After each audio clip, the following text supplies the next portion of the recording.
everybody, welcome back to an episode of the 3 Count. I'm War Machine MJ, the greatest second place champion. 11 pay-per-views undenied. Anyway, I'm War Machine MJ of the 3 Count Mafia. And I'm here today to talk about Monday Night Raw and Smackdown Live, aka the quarterfinals of the King of the Ring tourney. So yes, let's go ahead and crack into Monday Night Raw.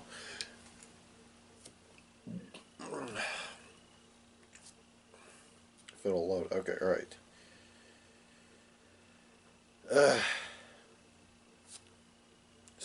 Yeah, how's everybody doing? You, looking forward to that old Clash of Champions? Wish I had the others here to play off of, but, yeah. It's 10 o'clock on Friday morning.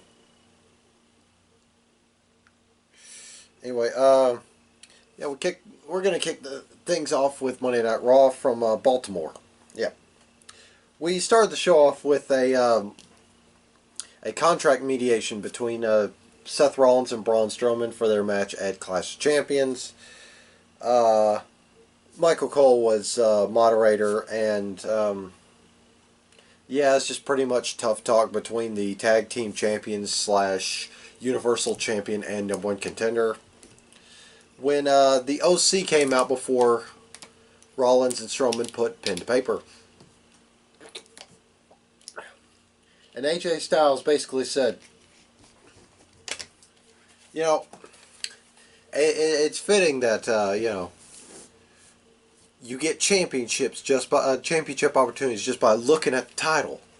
You know, maybe since I don't have a match of Clash of Champions, I should just strut around with my title, and first person looks at me gets a title shot. And then he looks at Gallows and Anderson and just tells them, "Hey, don't look at my title. Don't look at my title. Stop looking at my title. Don't look at it. It's just a bit cold in here." Anyway, yeah, Michael Cole tries to interrupt, and AJ Styles says the words everybody's been wanting to say Michael Cole for years, and that's, "Shut the hell up, or I'm going to come down there and slap your teeth in." Okay, maybe not the teeth in part, but you get what I'm saying. So yeah, that leads into a kerfuffle between all 5 men involved. When we come back from commercial, it was Rollins and Strowman taking on Gallows and Anderson of the OC. Rollins and Strowman got the victory. However, that was cut short as AJ Styles bum rushed the ring and started attacking the Universal Champion. Braun Strowman was on the outside and he started doing his shoulder tackle tour. He took out Gallows, he took out Anderson, and he took out Seth Rollins en route to taking out AJ Styles. Then when he was doing, "I'm sorry, Seth, I didn't mean to do that, Seth, that you were just in the line of sight," Dolph Ziggler, Bobby Roode come out there. They rushed the rings, beat down the tag team champions, and yeah, that's how we did that segment. Speaking of Ziggler and Roode, or as people are calling them, Rudolph, it's just stupid enough to work. Anyway, they took on former tag team champions Zack Ryder, Kurt Hawkins. You know how this goes. Roode and Ziggler got the win. Next, next we had a match where between Natalya and Lacey Evans. Yeah, Natalya lost due to shenanigans. Yeah, Lacey Evans threw her trademark handkerchief, and while Natalya was like, you know, yeah, she got hit with a Mike Tyson level woman's right. Yeah. Next we had back and forth between Sasha and Becky, basically setting up a match between them for Clash of Champions. You know, that's going to be a pretty good match. We come back from a commercial, and we're getting an interview from Cedric Alexander. And before he can say how he feels about his match against Baron Corbin in the King of the Ring finals, the OC beat his ass down and soften him up. So Cedric had to fight Baron Corbin under half power. Baron Corbin put in a hell of a performance. He's definitely an underrated talent. You put someone in there who's half his size, he's gonna put on a good match. But yeah, Baron Corbin beat Cedric Alexander with the end of days. He moves on, and we'll see him just a little bit later on. Viking Raiders dispatch two enhancement talents, two jobbers, two jabronis, whatever you want to call them, in stereotypical Viking Raider fashion. Yeah, about this segment where the Viking Raiders tore them apart. These idiots cut a promo saying they're from Philadelphia and they want to, and whoever came up with this line should be shot for this, but they wanted to make Eric and Ivar, the Viking Raiders, look like Baltimoreans.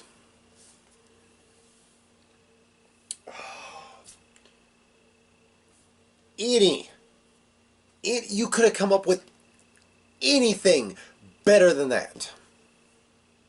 Whatever, they're jobbers.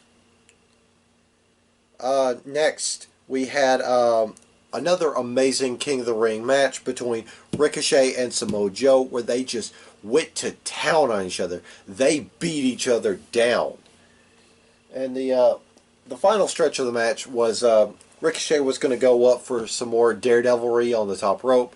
Samoa Joe wasn't having it. He locked in the coquina clutch on the top rope. Ricochet fell backwards. Him and Joe hit the canvas, and with both men having an arm draped over the other, the referee counted 1, 2, 3, but there was no winner. Went straight to the back for a debate. We come back from commercial, and Corey Graves is interviewing said referee in question, which is official John Cone, who is, just still don't know what to do with this.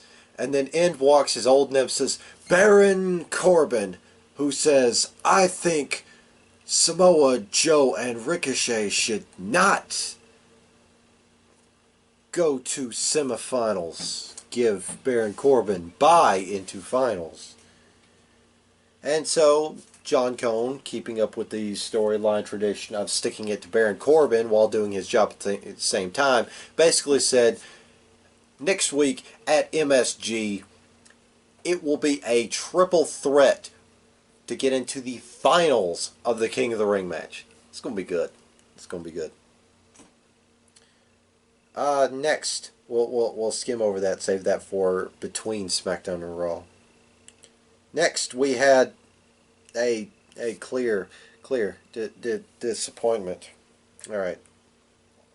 For those of you who don't know, this past weekend was NXT UK Takeover Cardiff, where on that card, second match of the night, we were treated to a fantastic showing between two European talents.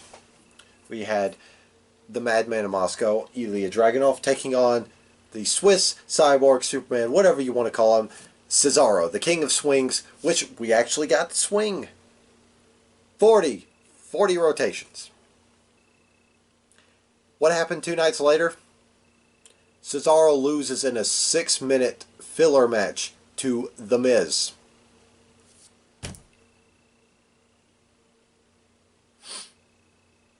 Moving on. Next, there was a backstage segment where Rey Mysterio shares a heartfelt moment that his son brought on. And he basically said, nope, Rey Mysterio's not done. I'm going to make my return at Madison Square Garden. So yeah. It was also announced later on during the show that next week on Raw, they're going to do contract mediations again, but because Michael Cole is such a moderator, they're going to get the Texas Rattlesnake Stone Cold Steve Austin to moderate it. Give me a hell yeah. Hell yeah. It's 10 a.m. and I'm tired. We're just rolling with the punches, baby. Next was a women's championship showcase for the main event. It was the Raw and Smackdown champions, Becky Lynch and Bayley, respectively, taking on, well, they don't have a team name, which is good, Alexa Bliss and Nikki Cross, the women's tag team champions. This was a pretty good match. All four ladies showing their mettle. Sasha Banks came out there, played distraction, and yeah, when Becky got the momentum, she was getting ready to put the match to bed. Sasha lays into her with another chair assault.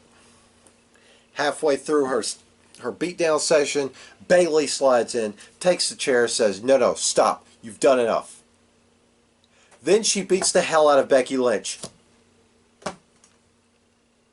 You know what, people out there behind the camera, I just want to say, give me a shovel. Give me a damn shovel. Because I dig this. I dig this ish. This was amazing. This was so subtle. So good. Please don't let heel Bayley disappoint. Because this was such a great heel turn. This was just a subtle stroke of genius. So yeah, that was Raw from Baltimore in a nutshell.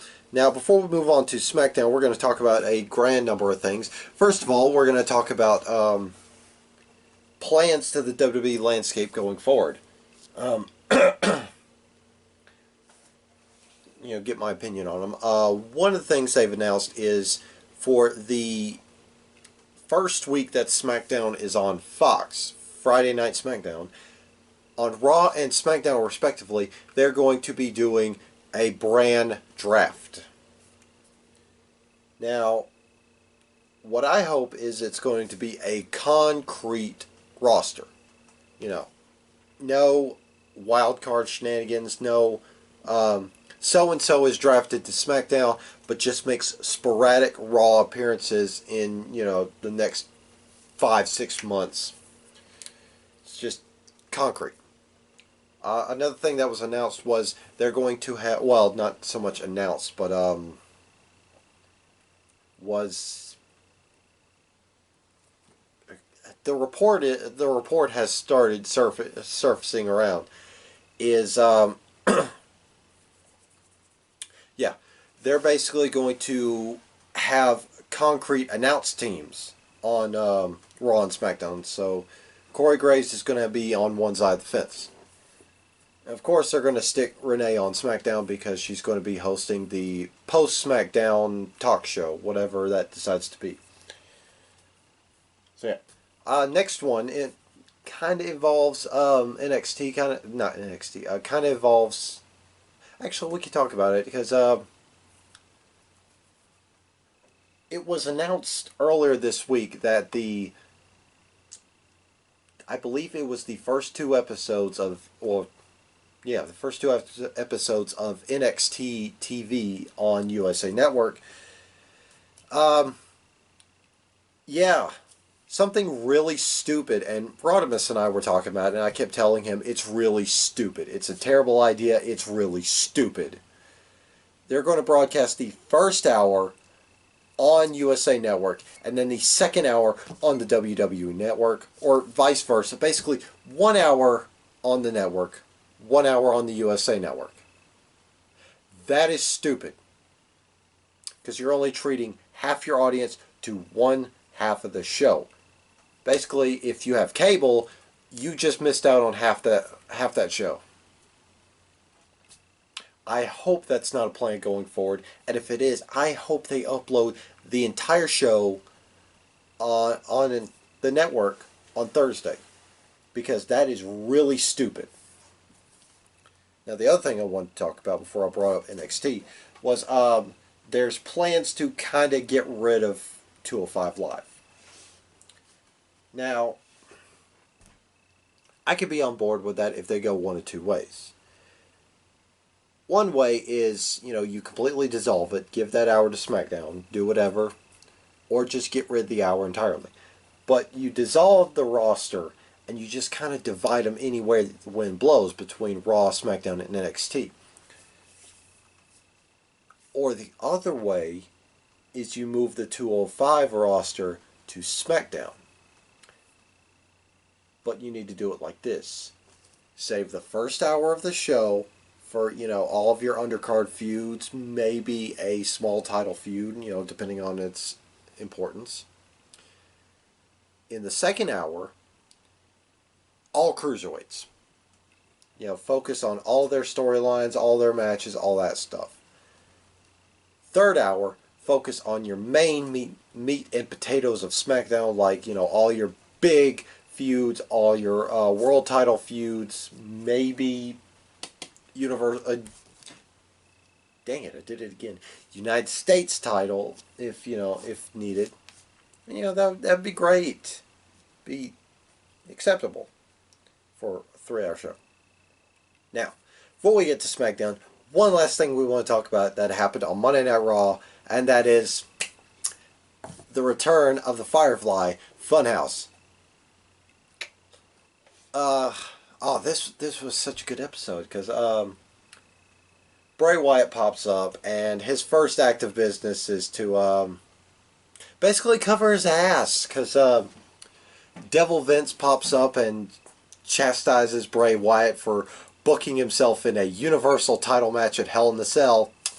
The cat's out of the bag.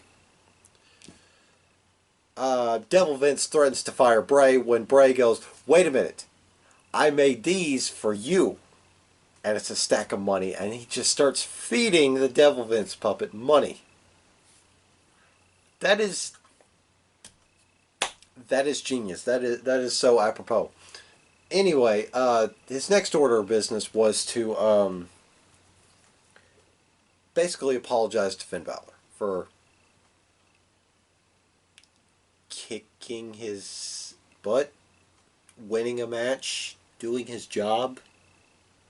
Oh well. Yeah, he launched into this whole spiel about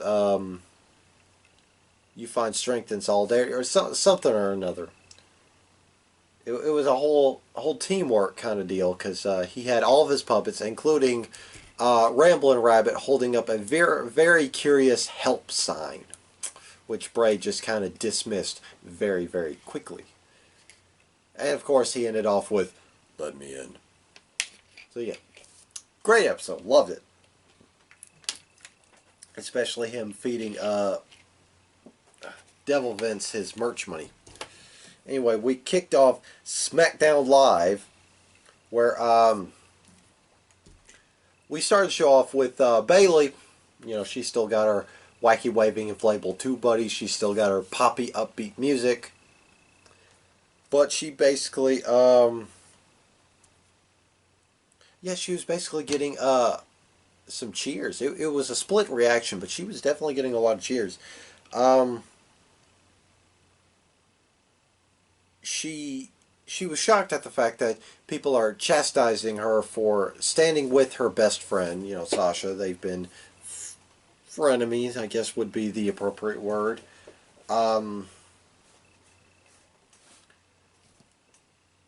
But she also vowed to be the best SmackDown Women's Champion the WWE Universe could ask for, and vowed to defeat the most selfish person on the roster, Charlotte Flair.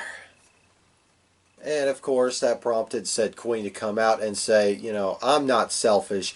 I'm the queen." Blah blah blah blah. I kind of tune out her promos because I just find them so annoying. Anyway, basically she said blah blah blah. "I'm the queen. Blah blah blah. Woo. Blah blah blah blah. Beat you at Clash of Champions." That prompted Sasha to come out. And Charlotte, credit, she turned out to be one of the smartest women in the building that night. From Norfolk, Virginia. Decided that while Sasha was just slowly taking her time down the ramp, she beat down on Bayley. And then when Sasha hit the ring, she turned her attention to to Sasha. Of course, odds got the better of them, and Charlotte was laid out with a course of steel chairs. Next, we had more King of the Ring quarterfinals as Elias, who wants to walk with King Elias, who just keeps rubbing his butt on the throne, just keeps farting on the throne. Yeah, he defeated Mustafa Ali to advance to the semifinals at MSG.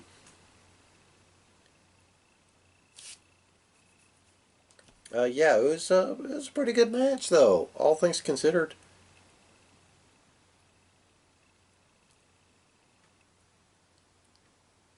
Let's see.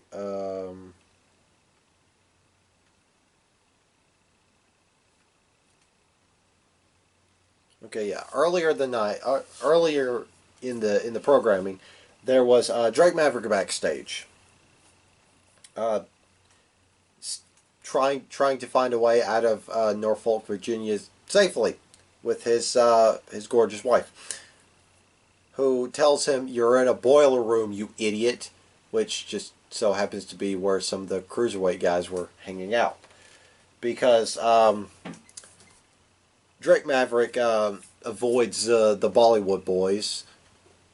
And of course, he avoids a very, it was comical, but a very slow rolling Grand Metalik on a road case.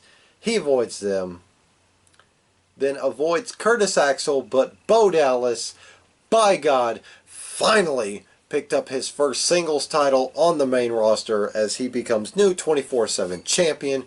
We'd hear from him in a little bit. Next, we had Alexa Bliss and Nikki Cross taking on,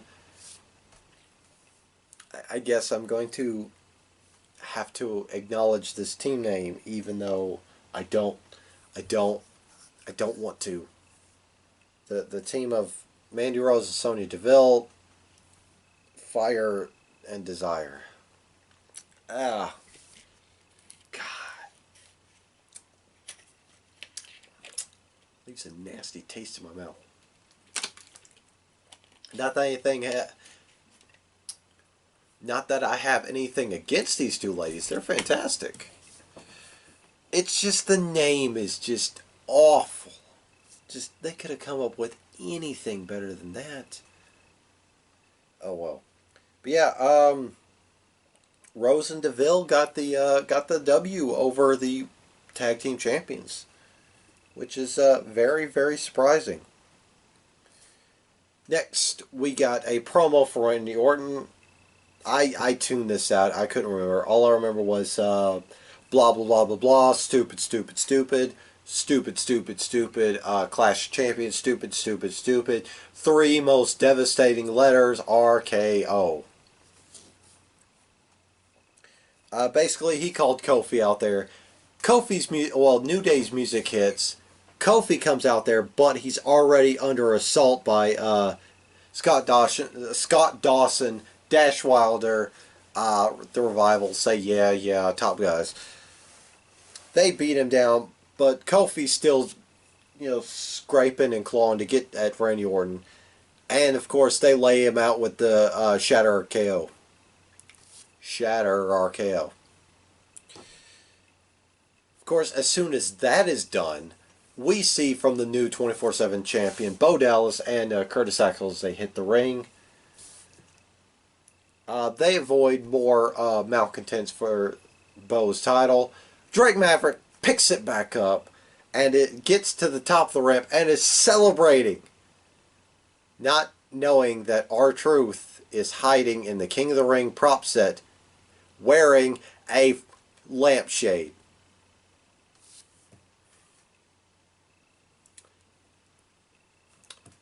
R-Truth is now a 14-time 24/7 champion. Give this man 3 more runs with the belt. 3 more. Have him beat that Ric Flair record so we the internet fan base can say, R-Truth beat you to it, John Cena. Na na na na na na. Anyway, Next, we had the last King of the Ring quarterfinals between Chad Gable and Andrade. Now, prior to the match, Zelina Vega, yeah, she basically said, as a vertically challenged person, I respect you, but you're going up against Andrade, so tough luck, kid. And yet another great match. It is a crying shame. We cry foul about them wasting Cesaro. They're wasting Chad Gable. He is a hell of a talent. Yeah, Chad Gable, despite his story being he is the shortest guy in there, he advanced to the semifinals. He's probably going to lose to Elias, or maybe he'll beat Elias. Who knows? Yeah. Then before we go to commercial, we had a promo from Aleister Black's Darkroom, where he finally becomes the smartest man in Norfolk, Virginia, and rather than waiting for somebody to pick a fight with him, he says, nuts to this, while he's taking off his tie and unbuttoning his vest and his jacket and all that. He says, nuts to this, I'm going to go out in the ring, and the first person to pop out gets some. So we come back from commercial, and it's Shelton Benjamin.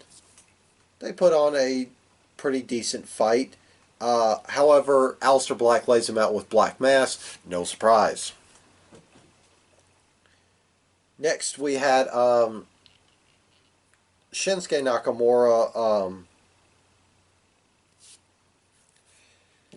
Shinsuke Nakamura beating up on some hapless jobber, while Sami Zayn, and they actually put this in the description. I cannot make this up. And Sami Zayn talked the period, whole period, dang period, time period. All caps too. Give me a shovel, I could dig it, because Sami Zayn's great, especially as a Glodus heel. He is just fantastic. Next, in the main event of this show, we finally got the answers we had been looking for. Eric Rowan did it. He tried to take out Roman Reigns. Actually, yeah. Daniel Bryan came out there once again, saying, see, I'm innocent in all this. I'm just a victim of happenstance. But he was still hell-bent on getting that apology from Roman. Called Roman out there. Roman got blindsided by earlier mentioned Rowan. Rowan beat the hell out of Roman. That's kind of hard to say. So, well, yeah, he's back to Eric Rowan now. Eric beat up Roman. See, that's easier. Or Rowan beat down Reigns, whatever you want to say. Basically, the Redwood was beating down the big dog. I feel like there's an innuendo in there. Anyway, Daniel Bryan basically said, what are you doing? Stop this. What are you doing? Rowan shrugs him off, beats down on the big dog some more, picks up the mic, says, I enjoyed doing it. I enjoyed I enjoyed pushing crap on top of you. I enjoyed, ramming my car into yours, and they really didn't give an explanation of why he did it to Roman. It was the fact that he just took pleasure in it. Then he turned his attention to Daniel Bryan and basically said, you know what? You want to be a man? Slide in this ring, slap me again, and, give me orders. So Rowan goes back to beating down Roman. Daniel Bryan basically tells him to stop, slaps him, yells at him to stop. Rowan goes ballistic, just puts Daniel Bryan through the table with Iron Claw, and just keeps yelling, nobody will control me ever again. Nobody. Nobody. So, you know. Good stuff, just confusing. You know, this whole whodunit story was just a colossal, colossal waste. Because you know who could have been the culprit behind these heinous attacks? They could have used this to bring back, yeah, Luke Harper. He could have been the one heinously attacking Roman. And he teams up with Rowan and Daniel Bryan. But no. Vince is still going to be a petty piece of and let Harper sit on the sidelines. Even though he's a hell of a talent and he's trying to make the best of a bad situation. So yeah. That was Smackdown Live in a nutshell from Norfolk, Virginia. No Kevin Owens on the show. He missed Smackdown due to the hurricane that's out there. You know, just vowed to keep his family safe, which props to you, Kev. Sending nothing but good vibes your way. Anyway, that's it for 3 counts. Remember, if you hate Rod's ugly ass face, but you love his opinions, he has a podcast, Prime Talk with Rodimus Prime, on the Castbox app. Go hear his useless opinions because he's talking about football since it's back in full swing. And I believe the NFL's about to kick up real soon. So yeah, be on the lookout for that. That being said, I'm War Machine MJ, the greatest second place champion on this channel. And I will see you guys then. Bang.